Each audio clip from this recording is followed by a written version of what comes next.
You know that moment. It's late, your room is quiet, your phone lights up your face for the 5th time in 10 minutes, and you're staring at a message thread that hasn't moved all day. Then her name shows up for a second. A reaction, a story view, a random reply to something that didn't really need a reply. And now your whole body feels alert. Was that intentional? Is she thinking about me? Or am I reading into nothing again? Do I text back right now? Am I about to embarrass myself? Here's the truth most people miss. When a woman is thinking about you, it usually doesn't come out as a big confession. It leaks out through attention, through timing, through the small, almost invisible ways she turns toward you before she's fully ready to say what she feels. So no, you're not crazy for noticing the little things. And no, this is not you being too deep or making something out of nothing. A lot of what's real in connection lives beneath the surface before it ever becomes obvious. By the end of this video, you're going to understand the 7 subtle signs she's thinking about you, what they actually mean emotionally, and how to tell the difference between random behavior and real connection. Let's get into it. Most people believe that if she's really thinking about you, she'll just come out and say it.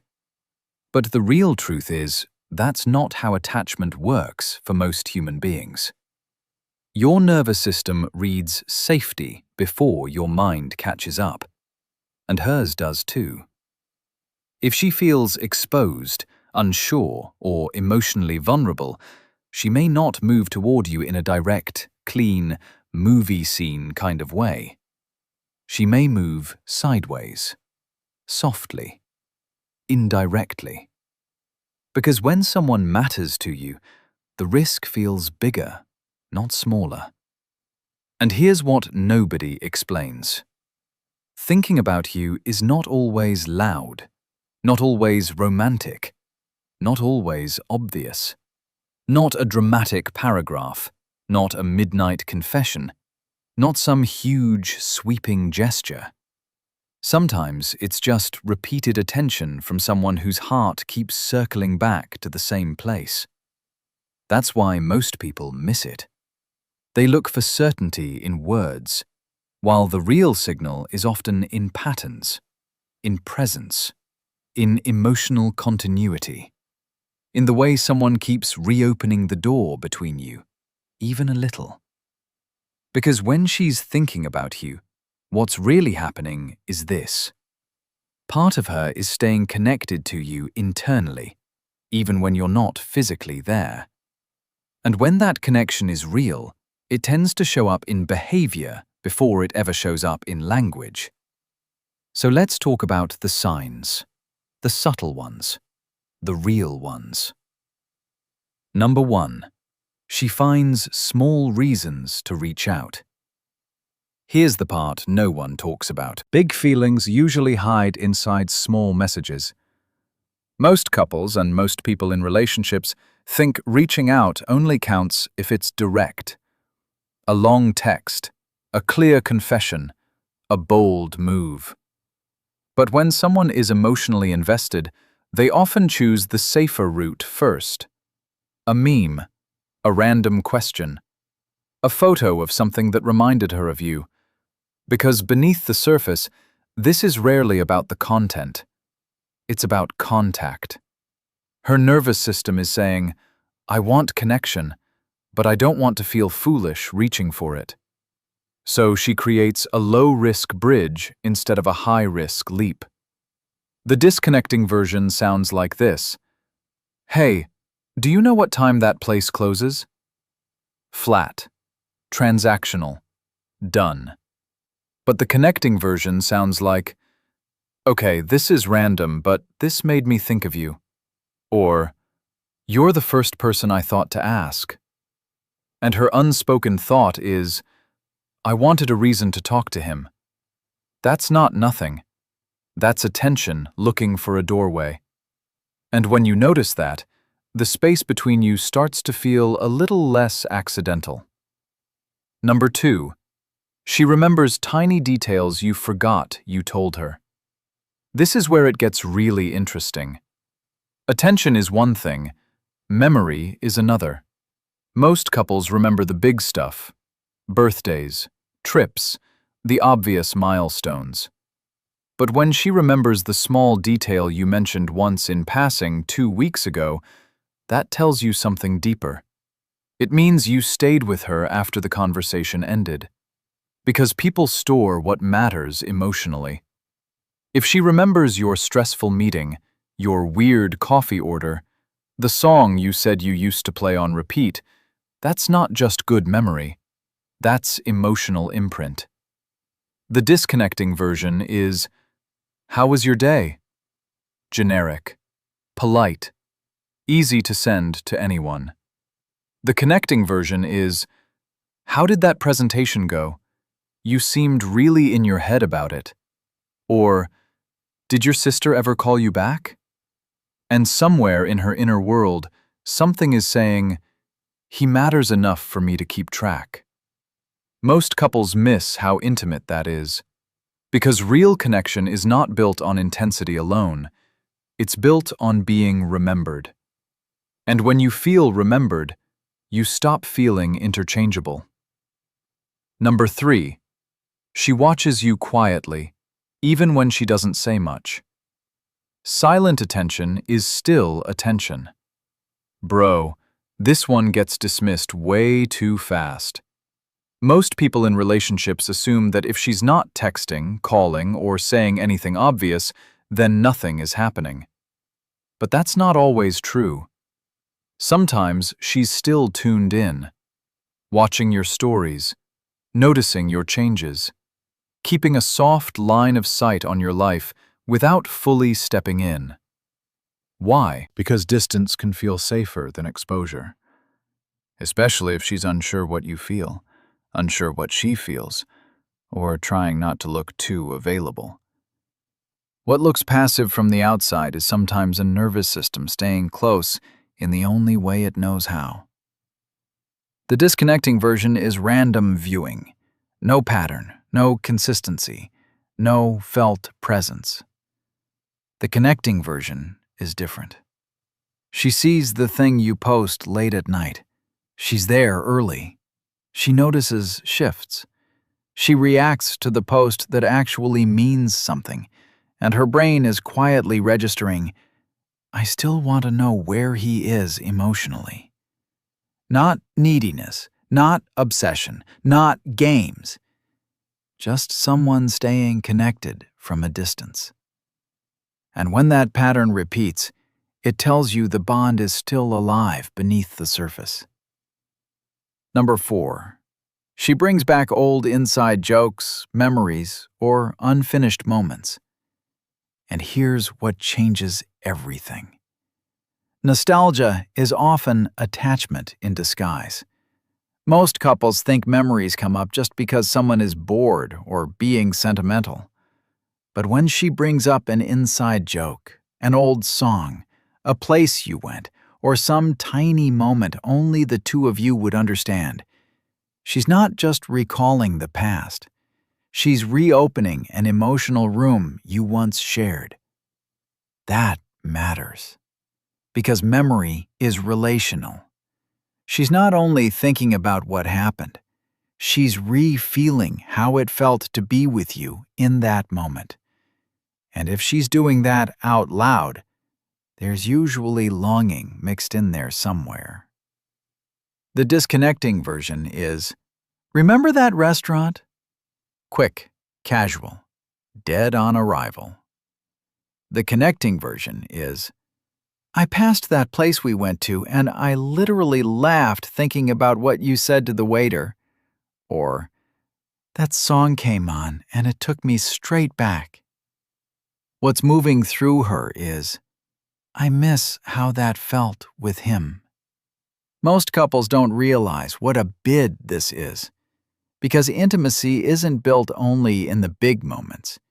It's built in the 30-second ones, when someone says, "I went back there in my mind, and somehow you were still with me." That's the shift that makes connection feel real again. Number 5. Your absence changes her energy. And this is the one most couples never figure out. Sometimes the sign is not what she does when you're there, it's what changes when you're not. Most people in relationships pay attention to words and ignore regulation. But your absence can hit her nervous system before she even has language for it. She replies faster when you've been quiet.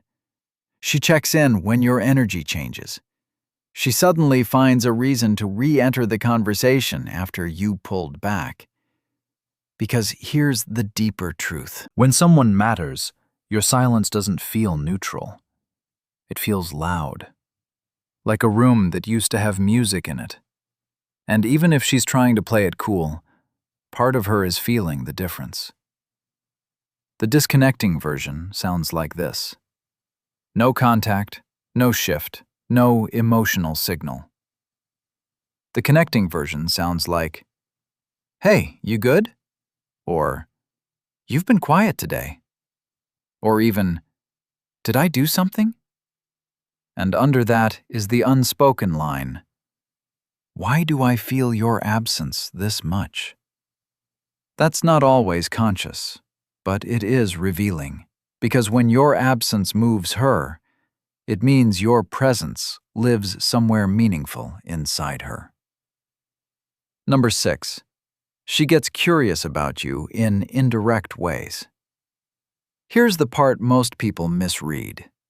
Curiosity is one of the purest forms of connection.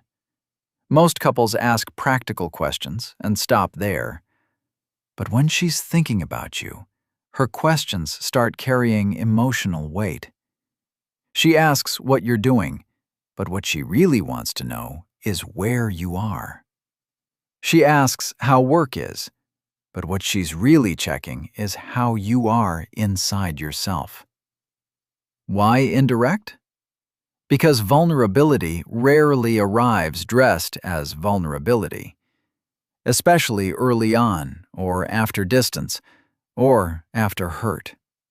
So instead of saying, "I miss you," or "I want to feel close again," she asks sideways questions that let her approach without fully exposing herself. The disconnecting version is, "How was your day?" Routine, surface, easy. The connecting version is, "What's been on your mind lately?" Or, "You seem different. In a good way, maybe. What changed?" And something in her is saying, "I want access to the version of you other people don't see." This isn't a communication hack. This is what emotional interest looks like before it has the courage to become fully spoken. And when you answer that kind of curiosity with presence, the walls between you start to come down quietly. Number 7. Her tone softens when you're in front of her. This is where it all becomes real. Words matter, but tone tells the truth faster. Most couples focus on what was said and completely miss how it was said. But when she's been thinking about you, you often feel it in the shift. Her voice slows down. Her eyes stay a second longer. Her teasing has warmth in it. Even if the conversation is ordinary, her energy feels less guarded and more emotionally available. Because when someone has been emotionally turning toward you internally, their body often reveals it before their mouth does. The nervous system cannot fake relaxed presence very well. It leaks in softness, in eye contact, in that subtle warmth that says, "You matter here." The disconnecting version is, "Yeah, good seeing you." Closed. fast, out. The connecting version is, "Hey, it's really good to see you." And she stays there for half a beat longer than necessary.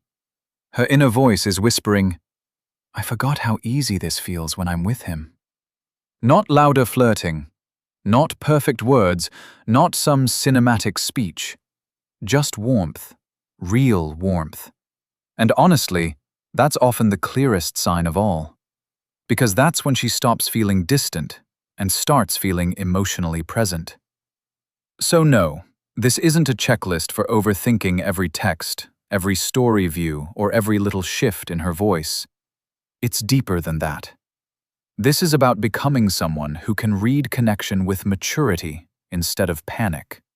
Someone who notices patterns without forcing meaning.